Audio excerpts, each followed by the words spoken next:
professor is not very, very serious guy, but can be in a naughty way. I know that he already gave a very detailed and difficult homework for you guys. But today, he's going to finish his CC10. What is CC10? It's called Competence Communication Manual. As King shared before, for our first level of communication manual, we have totally 10 projects. So today, he's going to finish his 10th project. The goal of today of his project is inspire your audience. What is it? It's inspire the audience by appealing to the noble motives, challenge the audience to achieve at a higher level of belief or achievement, appeal to the audience needs and emotions, using some story and quotes to add some drama. So, it's his time, Professor Vickers.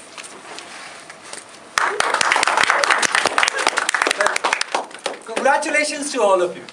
You all have won 3 lotteries. You know what it is? No. Well, all of you are inhabiting the only blue planet we know of. All of you, the second thing is that all of you have beat at least 50 to 100 million sperms to arrive on the blue planet. And lastly, we live in a time of plenty. So can you raise your hands if all of you have won at least 3 lotteries? Thank you. Thank you. Well, not only have you arrived on the blue planet, but you can change the world. You can change the blue planet. You can make it look green or purple. You have the power to change the world. And how's that? That power to change the world comes from the power to communicate. An idea can change the world, Patricia. But to change, you must know how to communicate that idea. Or else the idea will forever remain in your heart. And that is the reason we often see in the marketplace, we see ideas which we say, hey, I thought about it. Well, the only reason it's not there because of you is because you did not know how to communicate it. Right? So, how do we make sense of the world around us? How do we communicate and try to understand this madness? Any ideas? We use our senses. And how many senses do we have? Thomas? How many senses? 4? 4. You see 3 here. But actually there are 6. Actually there are 6. So the senses which you use to make sense of the world around you are your visuals. Alright? Your eyes, your ears, feeling, touching. Yeah? This is how a blind man does it, right?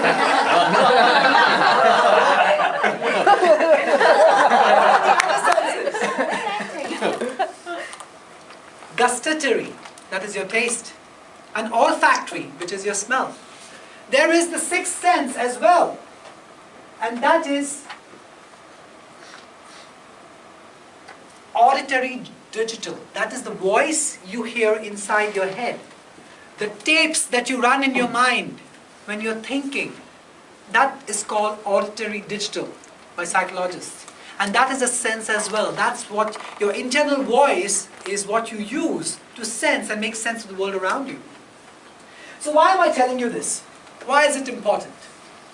Well, what if I told you that if I spoke to you for not more than 30 seconds, I would know what is your primary way of making sense of the world? Let me tell you this. How many of you who have completed this test have found their primary representation system as V? That means visual. How many of you? Yourself? Equals to. Equals to. Equals means both. Okay. Alright? So the V in that test is for visual, the A is for auditory, the K is for kinesthetic. That means you feel to make sense of the world. So you know about this phrase about front benchers and back benchers, and said there's so many jokes, especially Professor Rao in the MBA. He always makes jokes about back benchers, right? Well, have you ever realized who are these backbenchers? Research shows that the people who sit in the front are mostly visual. They make sense of the world by seeing. That's why they want to sit in the front. People who sit in the middle of the class are usually auditory. They make sense of the world by listening. And people who sit on the back, the naughty boys, they make sense of the world by feeling. Unless you didn't get space today, you sat back is a different issue. But if you had enough space and you always sit in the back, that means that in that class, that professor is not engaging your feelings. And that's why so you're disinterested. These people, so children nowadays, especially in the ESF schools, they are taught by games. And the reason is because you need to develop all your senses. You need to develop your visual sense, your auditory sense, as well as the way learning by feeling. Alright? And why do you need to do that? Why do you need to understand what other people's representation system is? My wife is a visual person. So when I talk to her, the words that I use should be something like this. I see what you mean. I see what you mean. I can imagine what you're trying to get at. Those are the kind of words you should use with people who are visual. If somebody is auditory, you need to say, it clicks with me. I hear what you say. You will be able to build rapport with that person much faster. In fact, I don't know, this is taught to most people in sales. So people who are selling you, they first try to find out your representation system and they use words which will make you imagine that, accept that faster into your unconscious. But this does not only work for sales, it works for people in relationships. So if your child is a kinesthetic person and you always shout, 5 plus 5 is 10, 5 plus 5 is 10, he won't understand. But if you made 5 dots or 5 marbles or 5 coins and you asked him to add 5 coins and 5 coins, he would get it because he's kinesthetic. If your wife is auditory digital and she doesn't like your voice, your relationship will never improve until you realize that you need to improve your voice. Or what is it about your voice that she does not like? So many of your relationships can be taken at a higher level just by understanding the primary representation system of the people you're communicating with, including your boss. Including your boss. So how do you know?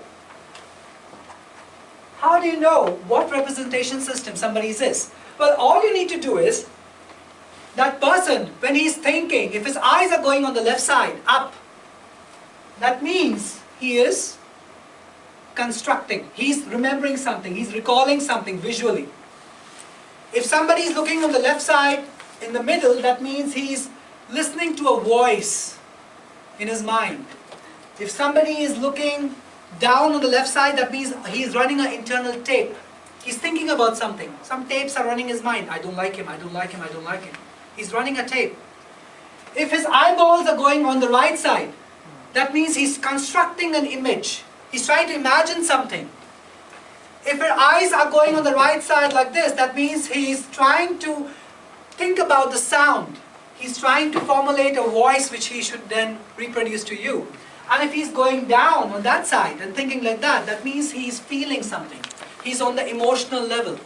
So by looking at it, by looking at how the eyeballs are moving of the person, not only listening but also looking at the eyeballs, you know if you should say, do you see what I mean? Or you know if I should say, do you hear what I say? You will know the words to use. And this is extremely important, yeah? Let me try to do some exercises with you. Can you please all raise your hands? All of you. The professor has spoken. Can you please make it into a peacock's eye? And now, finally, can you please put this eye on your chin?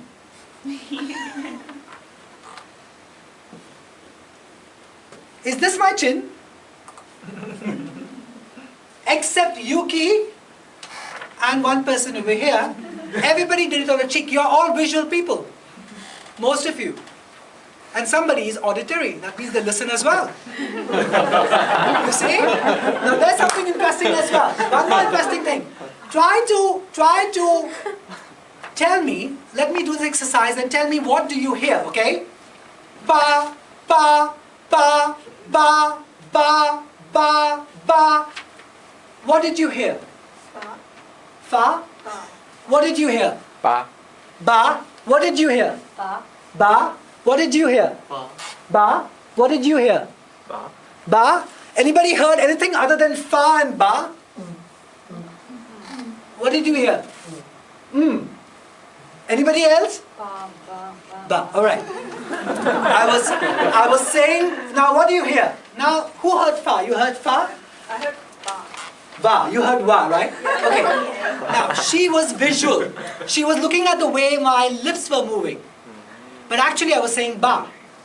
I was saying ba, but she's a visual person. She was looking at this and recollecting it very fast. Because the visual is faster than the voice. You're right. Yeah? So actually I was saying, now if I say, now there's a McGurk effect. Go on YouTube and type McGurk effect. It's amazing.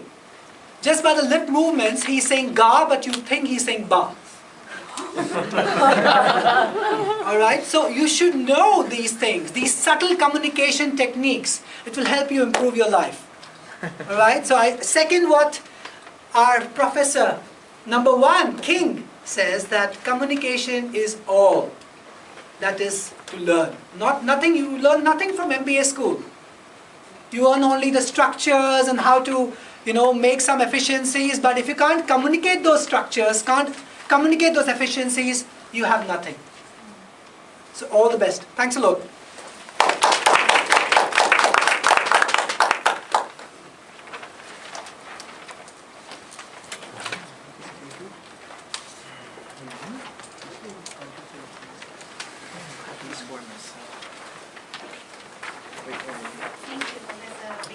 Oh, beautiful Doris.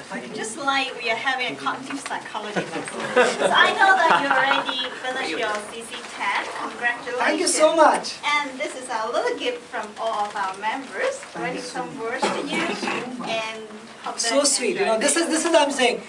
I have never got a positive feeling, not in my office, not in my family, more than I have got in the Toastmasters. I think you got some in your family. They don't, no, I'm telling you, they don't. I'll tell you one thing about family, and I shared this before. You get appreciation in your family until you're not married. Once you get married and have children, you'll never get appreciation. Never! Alright? So take your words back and believe me when I say that this is real family. Right? Because for the smallest of things, you will get so much love. So much. Yeah? Thanks a lot. Appreciation, giving feedback is very important. So this is our next section. Our next section as the agenda is about evaluation.